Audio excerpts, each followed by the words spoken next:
Hello and welcome. Today we are going to be talking about car seats on flights.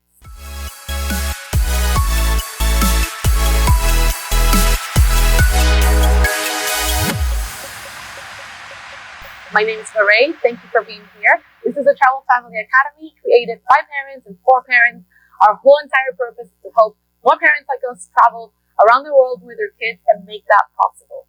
So without further ado, let's jump into our topic. How to fly with a car seat and what you need to keep in mind. First of all, I want to thank you for being here. Don't forget that we are available on Instagram. We post daily tips and tons of videos with information. We have a lot of resources there. You can find us at Travel Family Academy on Instagram. You can also visit our blog at travelfamilyacademy.com/blog. And of course, we're also here on YouTube. We have tons of videos covering almost every single topic possible regarding flying with kids. But in today's video, we are going to be talking exclusively about flying with car seats. First of all, if you're a brand new parent or a parent-to-be and you didn't know that you could fly with a car seat, do not feel bad because we have been traveling around the world for years. And it was only when our daughter was I think 18 months old that we realized we could take a car seat on board. That was totally beyond me. I did not know this was an option. As a matter of fact, one of the reasons why a lot of parents choose to buy a seat for their infants is because they can bring a car seat on board. I didn't know this. If you don't know this or didn't know this until now, it's totally fine. We're all just learning as we go. There's a lot to learn when it comes to having a new baby, so don't feel bad. This is what we're here for. So first of all, a few things. If you have an infant that's younger than 2 years old, as you probably already know, they can fly for free. That means they can sit on your lap. They don't have the right to have a seat, but they can sit on your lap, and you usually pay either nothing or a very small amount that covers the airfare taxes or fuel taxes or something like that. So it's a very minimal fare in comparison to paying for full fare when they turn 2 years old. Once they turn to 2 years old, then you go ahead and buy them a seat. Once you buy them a seat, you can always bring a car seat as long as you are in the United States. So every country has different regulations when it comes to when you can bring a car seat, what kind of car seat, etc., etc. For the purpose of this video, I'm going to be concentrating on the United States because that's what we're based out of and what we have the most knowledge on. But just know that a lot of different countries, such as Australia, Canada, the UK, a lot of European countries as well, have laws that allow and encourage you to bring car seats on board. The reason for this is that the regular seatbelts that are offered inside a plane are meant for people that are over 40 pounds. Obviously, a baby is not going to be 40 pounds, and therefore the safety features of the seatbelt do not really apply to a toddler or baby. I'm not here to scare you, so I'm not going to talk about what happens when there's turbulence or a crash and your child is not completely strapped and secured, but you can always look that up on YouTube or on Google and see what happens. It's actually really, really scary, and why I was so baffled that I didn't know about this and why parents are not being told about this beforehand. So if you have a toddler that's less than 2 years old, you can still bring a car seat, but you then have to buy a seat. Now, there are ways to be able to get a seat for you to be able to bring your car seat, even if you didn't buy a seat for your toddler. Obviously, this is not guaranteed. It's not something that you can 100%, guarantee. But there are ways to do it, and we teach you how to do that in the exact script we've used to manage to get those free seats in many, many different flights with our baby. We created an ebook with all the information you need to be able to know what to do to fly with a car seat and an infant if you didn't buy a seat. In our ebook, we debate all the different ways to bring a car seat and all the different gears you can bring to secure your child and also guarantee sleep. But we also include the script that we've used for many flights to guarantee we get a free seat next to us or an empty seat next to us so we can bring our car seat on board. This is obviously not guaranteed, but a lot of airline personnel will prefer your baby safe than not and comfortable than not, because a baby that's already used to sitting in a car seat is more likely than not going to be comfortable sitting in a car seat in a plane and therefore cause less disturbances. We're going to include our link for our ebook in the description area in the bottom. Our ebook is called Baby on Board, and we tell you exactly what to say to the airline employees when you first check in to see if you can get a free seat for your baby. Let's say you have an infant that's less than 2 years old. Let's assume for the sake of this video that you have purchased a seat for your baby or somehow guaranteed a free seat for your baby so you can bring your car seat on board. A lot of times we think, okay, we can bring a car seat, but of course, if you have an infant car seat already, you know those things are heavy. So here's a few ways for you to be able to carry this. My preferred method of carrying your car seat on board is to actually take the car seat inside of a car seat bag. The reason for this is that car seat bags usually come with a rolling mechanism, so like 4 wheels, just like any other luggage would. And they also have a backpack feature. So if you have to like take the stairs or, move really fast or whatever, you can just strap on the backpack with the car seat inside and get to the plane. If I'm flying with a car seat, I would never choose to check this car seat at the check-in counter. It is my least recommended thing to do because car seats, as you probably already know by now, are not guaranteed to work forever just because they're there. Even a car seat that looks perfectly fine may not actually keep your child safe in the case of turbulence or an accident in a car crash or a plane crash if it has been messed with, if it's been thrown around, if it's already suffered some crashes. So it's very important the integrity of your car seat is kept intact. For this reason, I don't trust checking in the car seat at the check-in counter because usually, and I don't know if you've seen the videos out online or see that happen in person, but the way that the luggage is treated in the airport is just wild. Things are being thrown around and flown around, and there's just no way to guarantee that car seat is going to make it intact. If you do have to check in a car seat, like let's say you're traveling, you're moving countries, let's say you're, relocating, the best way to take a car seat would be in its original box with its original padding. So you can check it in at the counter and just forget about it. But if you have the choice, I really highly recommend you checking your car seat at the gate.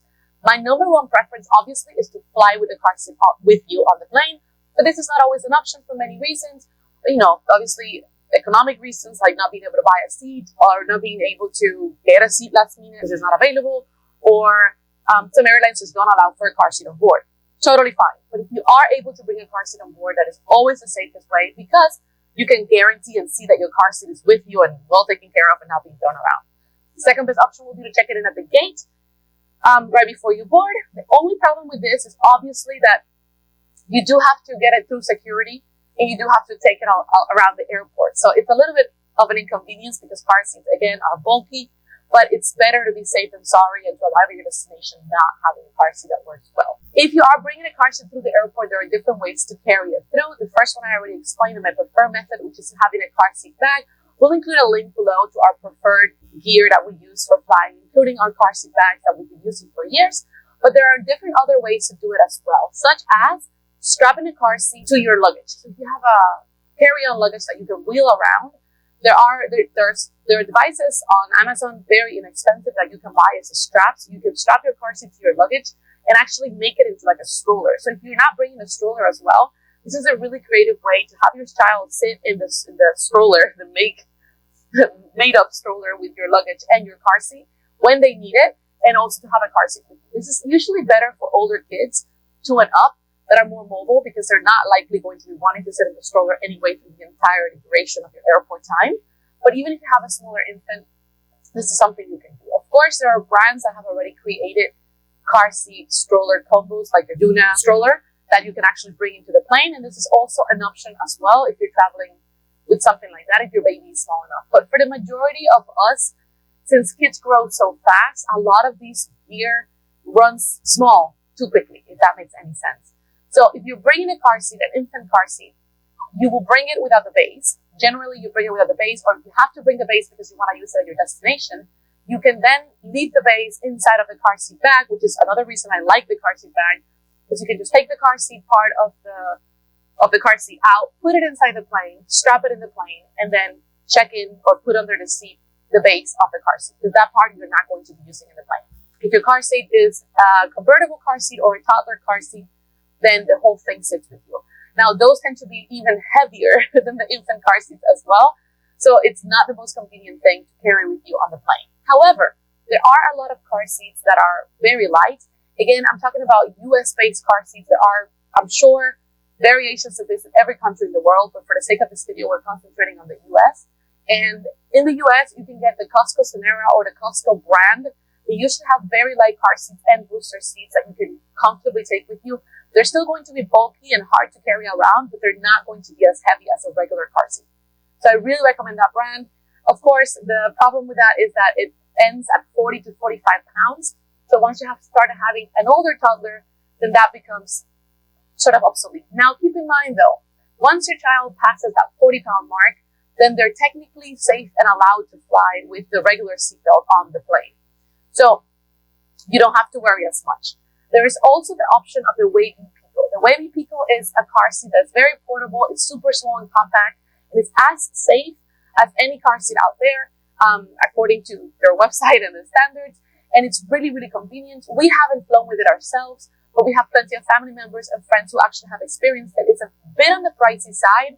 I think the car seat right now runs for around $500 or $400 and something dollars, but it is very convenient because it's a small backpack that you can take with you, and it's useful for both the car seat, the car and the plane. So if you were traveling and let's say having a destination vacation where like you had to do a road trip, you could take this with you and use it for both the plane and on arrival. What happens to the majority of parents, the majority of us, once you start researching online, and a lot of people ask, well, why don't you just rent a car seat at your destination? Well, a lot of times the access that we have to car seats at our destination is not really reliable. Car rentals have no way of checking like what happened to that car seat when it was rented, and it's not very trustworthy. If you are going to be renting a car seat at your destination, I recommend that you go with a baby gear rental. Those tend to have better quality control on their car seats, and therefore you're more likely to get a product that hasn't been tampered with or that hasn't been damaged. If you do want to bring your own devices with you, I really recommend either the Wavy Pico, which is a bit of a more expensive investment, but this is also only for 20 or 22 pounds all the way to 45 to 50 pounds. So again, if you have a tiny baby that's, less than 20 pounds, you're still better off bringing your own infant car seat on board than having something like one of these devices. Once your child is over 20 pounds, my preference is to bring the Cares harness. It's a phenomenal harness that is FAA approved, which means that it's allowed on every US-based airline, and it's FAA approved, which means it's literally approved by the Federation of Aviation, and it cannot be debated. So when you go into any American-based flight, any American-based airline, this will be allowed just like a car seat would be allowed. There's a lot of people that don't know about this. I didn't even know about this harness until recently, but it's obviously a very small harness. It's like 1 pound, fits everywhere, easy to install, bothers nobody on the plane, and keeps them as safe as a car seat. Again, this is only from 20 to 45 pounds or so. So once they reach that 45 pound mark, it's no longer useful. But between spending $80 on this harness or $500 for the Wavy Pico, I think the decision will be made on whether you need the car seat at your destination or not, or whether you can have access to a car seat you can rent or purchase at your destination that would make financial sense versus spending $500 for a car seat. We do a lot of traveling with the Cares harness. We have found it to be tremendously useful, and it's way less bulky and heavy and less expensive than the other alternatives. If you are bringing a car seat on board, my one recommendation is to always check the installation of your car seat. So there are 2 things you need to check before you bring a car seat, whether it's an infant car seat or a toddler car seat into a flight. The first is that it's compliant with whatever airline you're flying. This applies to any airline in the world. If you're flying in the US, you want to make sure your car seat is FAA compliant. There's going to be a sticker, whether it's on the side or at the bottom base of your car seat, that reads, this car seat is allowed for aircraft or aviation use, etc., etc. Different entities like the Europeans, the UK, Australia, Canada, they all have their own rules, but they all have their car seats should also be having a sticker that says that you can bring this car seat on board. A lot of times when you board a plane with a car seat, the personnel will ask you for the sticker. So it's better if you get used to knowing where the sticker is, so you can pinpoint it and verify that the car seat is allowed. Right now, as of 2024 in the US, I think every car seat sold in the US but one brand that I can't think of right now is compliant with FAA regulations, so you're able to bring it on board. But it's still good to know where that sticker is, because the last thing you need is to board a plane and be completely like flustered trying to figure out where the sticker is, and you can't find it, and then they tell you no last minute, and that's a horrible situation. So first of all, you make sure you know that your car seat has that sticker and you know where it is. And the second thing I recommend heavily for everybody flying with a car seat is to make sure that you know how to install this car seat for the plane. So funny story here, I actually have made 2 or 3 different reels showcasing how to install a car seat on board, only to find out that I was doing it wrong, because I have asked either somebody else on the plane or gone with my own instinct or asked a crew member. Crew members are trained for safety on board. You may get lucky and find somebody that's a mom that's experienced, but even an experienced mom or an experienced flight attendant that has dealt with 30 kids on recent flights may not know how to install your specific car seat. Every single car seat will come with a manual that you can probably find online. You don't even have to have a physical thing.